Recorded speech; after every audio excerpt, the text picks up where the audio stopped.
Découvrez l'histoire de Stella, la petite étoile qui ne voulait pas briller. Lu par Anne Bourduge. Il était une fois une étoile prénommée Stella. Depuis sa plus tendre enfance, elle allait à l'école pour apprendre sa destinée d'étoile. À l'école, on enseignait aux petites étoiles leur grande mission. Elles étaient nées pour briller afin de guider un être humain sur la Terre. Et pour cela, il fallait d'abord beaucoup étudier. Seulement, notre Stella n'en avait que faire. Elle était toujours dans la lune. Briller n'était pas du tout dans ses plans. Le temps passait et le grand jour de la remise des diplômes arriva pour les petites étoiles. Il ne leur restait plus qu'à obtenir leur diplôme et faire le grand voyage jusqu'à la Terre. Les étoiles étaient très excitées, toutes sauf Stella. Et maintenant, que faire? Oh oui, elle avait un vrai problème qui lui semblait insoluble, sa timidité. C'était bien cela, Stella n'aimait pas du tout attirer l'attention sur elle. Elle pensait tout bas. Quelle barbe cette histoire d'accomplir sa mission! Mission? Mais quelle mission?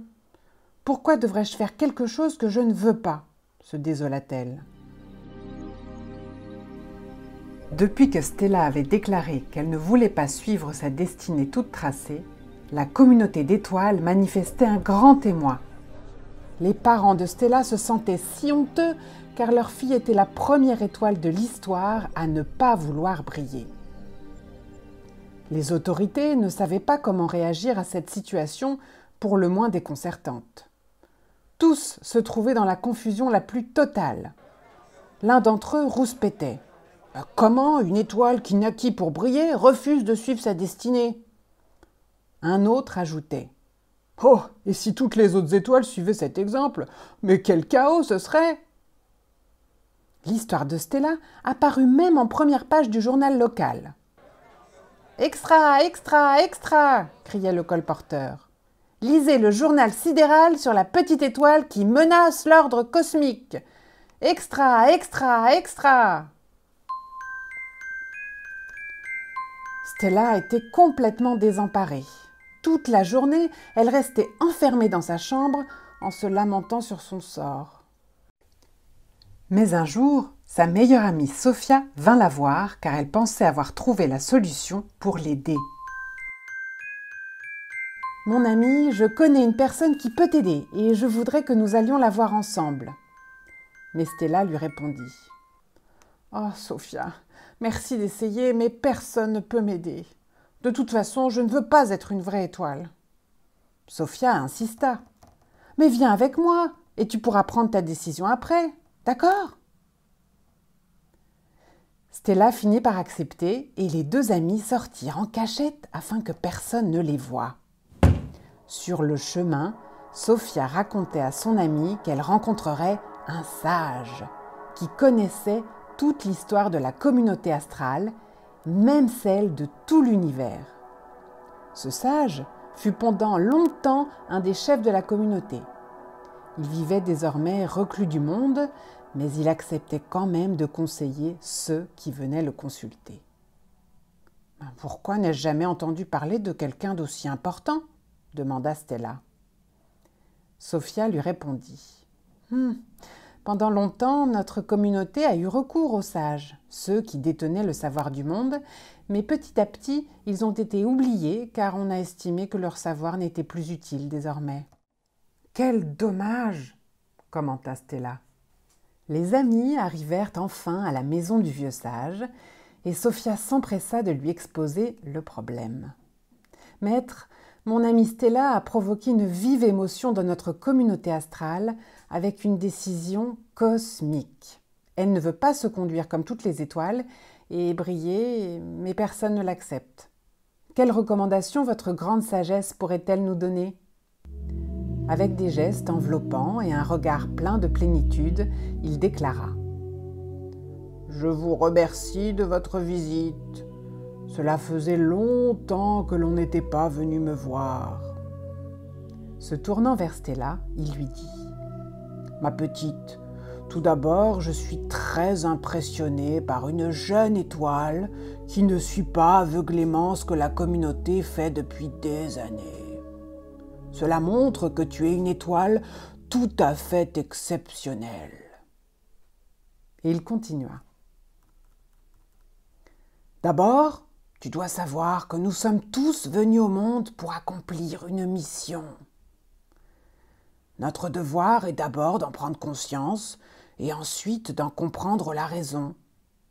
Toutes les missions ne se valent pas les unes aux autres, mais elles sont toutes de la même importance. »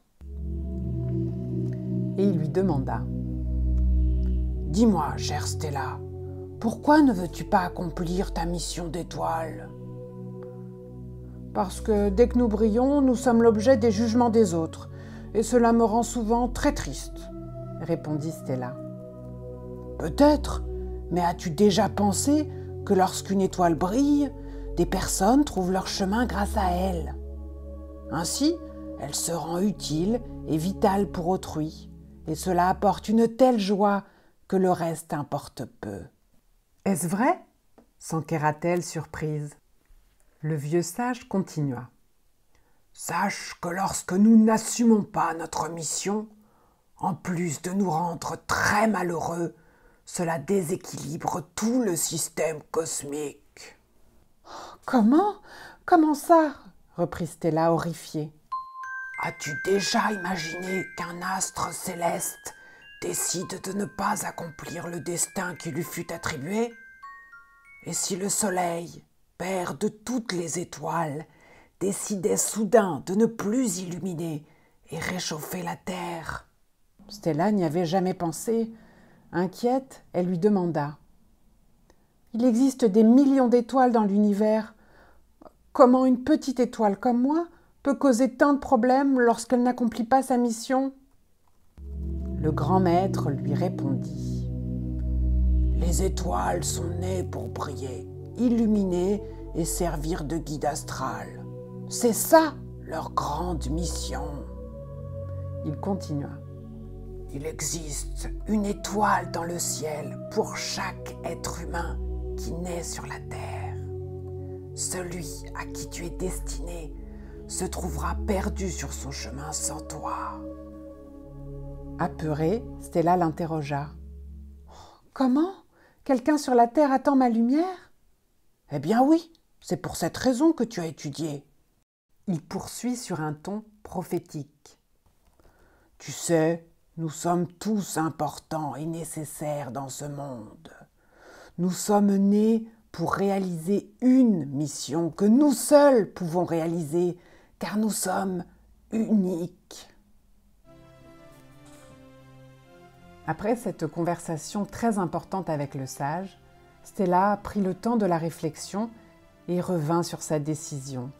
Elle décida finalement d'accomplir sa mission et de devenir une véritable étoile. Sophia et toute la communauté astrale vibrèrent de bonheur quand Stella annonça qu'elle embrasserait enfin sa destinée. Et le jour tant espéré arriva. Stella s'apprêtait à faire son grand voyage jusqu'à la Terre. La communauté se réjouissait et Stella se montrait radieuse. Ses parents, ses amis étaient à ses côtés pour lui souhaiter bonne chance. « Vas-y Stella, brille de mille feux !» lui criait-il. « C'est la plus belle chose que tu puisses faire. » Avant son voyage, Stella avait encore une dernière question à poser au sage.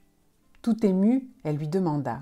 « Maître, comment découvrirais-je la personne à qui je suis destinée sur la terre ?»« Ne t'inquiète pas, ma petite. Suis seulement ton cœur et il t'amènera tout droit à ton destin, » lui dit le sage. Ainsi, Stella se mit en route et prit son envol jusqu'à la planète Terre. Sur la Terre, il faisait nuit noire et il régnait un grand silence. Soudain, elle aperçut un point de lumière et son cœur l'amena jusque-là. À mesure qu'elle s'approchait, elle sentit son envie d'illuminer cet endroit de 1000 feux de plus en plus intensément.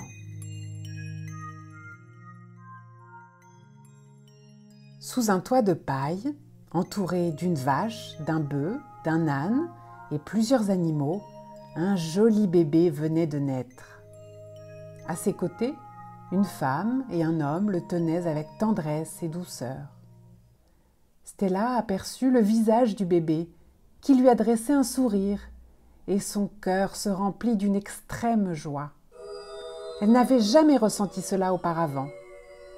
C'est alors qu'elle comprit enfin la raison de sa présence ici-bas. Quelque temps après, 3 hommes, richement vêtus, arrivèrent et apportant avec eux des cadeaux. Ils s'agenouillèrent devant l'enfant comme si c'était un roi. Guidés par la lumière éclatante de Stella, les 3 mages avaient trouvé le chemin jusqu'à ce petit être qui changerait un jour l'histoire de l'humanité. Et depuis ce jour, Stella, la petite étoile qui ne voulait pas briller, accomplissait sa mission suprême, apporter la lumière à chaque bébé qui vient au monde.